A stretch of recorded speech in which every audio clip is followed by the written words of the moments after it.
வணக்கம் நேயர்களே. மகா சிவராத்திரி விரத மகிமையும் அதனை முறையாக எப்படி கடைப்பிடிப்பது என்பதையும் பற்றி இப்பொழுது காணலாம். மகா சிவராத்திரியை முன்னிட்டு நாடு முழுவதும் உள்ள அனைத்து சிவாலயங்களிலும் பல சிறப்பு பூஜைகள் செய்யப்படுகின்றன. மகா சிவராத்திரி நாளில் விரதம் இருந்து சிவனை வழிபட்டால் மூவேழு தலைமுறைக்கும் புண்ணியம் சேரும் என்கின்றன புராணங்கள். மாசி மாதம் கிருஷ்ணபக்ஷம் சதுர்தசி அன்று அமாவாசைக்கு முதல் நாள் சிவராத்திரி விரதம் கொண்டாடப்படுகிறது. அன்றைய தினம் சிவபெருமானை நினைத்து விரதம் இருந்து வழிபட்டால் கவலைகள் அனைத்தும் தீரும், காரிய வெற்றியும் ஏற்படும் என்கின்றன புராணங்கள். அப்பேற்பட்ட சிவராத்திரியின் விரத மகிமையை பற்றி கொஞ்சம் தெரிந்து கொள்ளலாம். பிரம்மதேவன், திருமால், குபேரன், இந்திரன், சூரியன், சந்திரன், அக்னி பகவான் உள்ளிட்ட தேவர்கள் பலரும் சிவராத்திரி விரதத்தை கடைபிடித்து உயர்ந்த நிலையை அடைந்தார்கள் என்கின்றன புராண கதைகள்.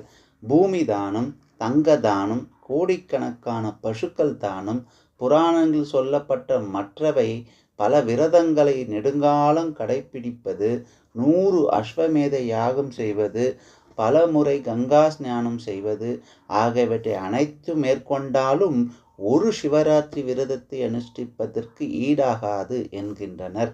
சிவராத்திரிக்கு முதல் நாள் ஒரு வேளை மட்டுமே உணவு உண்ண வேண்டும். சிவராத்திரி அன்று அதிகாலையிலே எழுந்து குளித்துவிட்டு சூரிய உதயத்தின் போது காலையில் வீட்டில் செய்ய வேண்டிய பூஜையை முடிக்க வேண்டும். அதன்பின் சிவன் கோவிலுக்கு போய் முறைப்படி தரிசனம் செய்ய வேண்டும். பூஜை செய்யும் இடத்தை மலர்களால் அலங்கரித்து நண்பகலில் குளித்து மாலையில் சிவார்ச்சனைக்குரிய பொருட்களோடு சிவன் கோவிலுக்கு சென்று ஏற்பாடுகளை செய்யலாம். மாலையில் மீண்டும் குளித்துவிட்டு வீட்டில் சிவ பூஜை செய்ய வேண்டும்.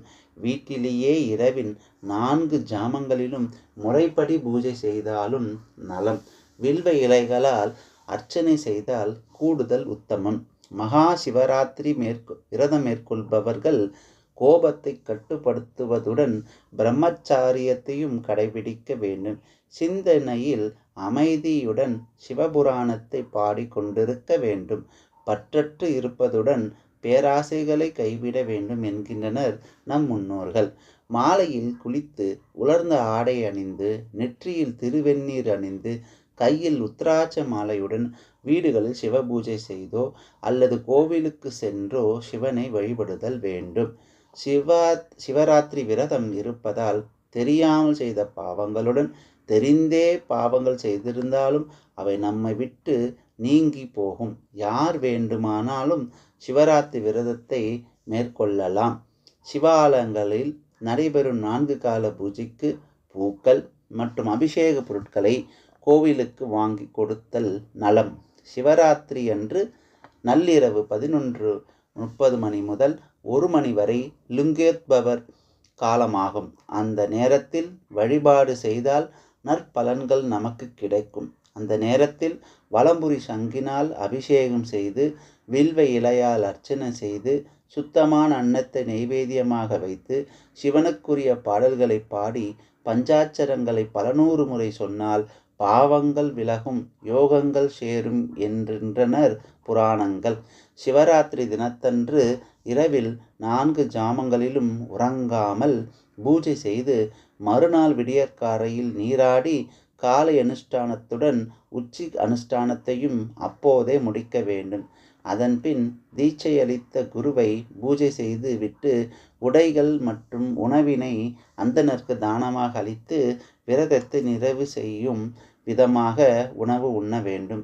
பூஜை செய்ய முடியாதவர்கள் 4 ஜாமத்திலும் சிவபுராணம் கேட்கவும் படிக்கவும் சிவன் கோவிலுக்கு சென்று இரவை கழித்து சிவனை வழிபடலாம். மகா சிவராத்திரி விரதம் இருப்போர்க்கு நற்கதி கிடைப்பதுடன் இப்பூத உடல் மடிந்த பின் சொர்க்கத்தை இறைவன் அளிப்பான் என்பதே பின்னணி தத்துவம். இப்படி 24 வருடங்கள் சிவராத்திரி விரதமிருந்தால் அவர்கள் சிவகதி அடைவார்கள். அத்துடன் அவர்களுக்கு மூவேழு தலைமுறைக்கும் நற்கதி அடைந்து முக்தியை அடைவது சாத்தியம் என்கின்றது புராணங்கள். அதனால் நாம் மகா சிவராத்திரி விரதத்தை நம்மால் முடிந்தவரை கடைபிடித்து சிவனின் அருளை பெறுவோம் என்று வாழ்த்தி விடைபெறுகிறேன். நன்றி, வணக்கம். ஓம்